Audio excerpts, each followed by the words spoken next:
2025-26 অর্থ বছরের বাজেটকে সামনে রেখে দেশ বাজেট ভাবনায় অংশ নেন দেশ বরেণ্য অর্থনীতিবিদ, ব্যবসায়ী নেতা ও অর্থনৈতিক বিশ্লেষকরা। আসন্ন বাজেটে নিজেদের প্রত্যাশা ও পরামর্শ তুলে ধরেন তারা।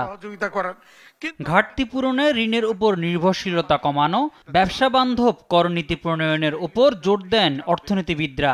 এখানে কর জাল বৃদ্ধির একটা প্রত্যাশা থাকবে, যেটা নাকি আমরা নিজেরাও মনে করি যে এটা যতটা বাড়ানো যায়, বিশেষত প্রত্যক্ষ করের উপরে চাপ দিয়ে যাতে এটা বৃদ্ধি করা হয় এবং একটা জবাবদিহিতার পরিবেশ সৃষ্টি করা, যাতে কর ডিপার্টমেন্ট যেন সকলের সাথে সম আচরণ বা ট্যাক্স জাস্টিসটা নিয়ন্ত্রণ করে।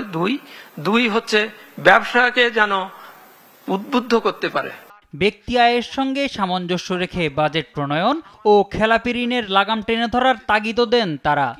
আমরা বেশ বড় সংস্কারের গল্প শুনছি, কিন্তু আমরা সেই সংস্কারের গল্প শুনছি না যে এই যে ব্রিটিশ যদি পারে, এবং ব্রিটিশ পারেই নেই, ব্রিটিশ ওইখানে আপনার শিল্পায়ন ঘটিয়েছে, তাহলে বাংলাদেশের কর জিডিপির পরিমাণ কেন দক্ষিণ এশিয়ার সবচেয়ে নিচে অবস্থান করছে? পরোক্ষ করের উপর বেশি নির্ভরশীল হয়ে পড়েছি প্রত্যক্ষ করের চাইতে, যেটা কিনা আপনার প্রগতিশীল কর ব্যবস্থা, যে আয়ের উপর নির্ভর করে তার কর নির্ধারণ হবে।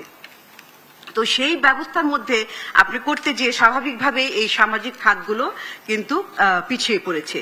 সরকারের কাছে ব্যবসা বান্ধব বাজেট ও এনবিআরকে ঢেলে সাজানোর প্রত্যাশা জানান ব্যবসায়ী নেতারা। প্রশাসনের বাজেট বাস্তবায়নের সক্ষমতা বাড়ানোর তাগিদও দেন আলোচকরা।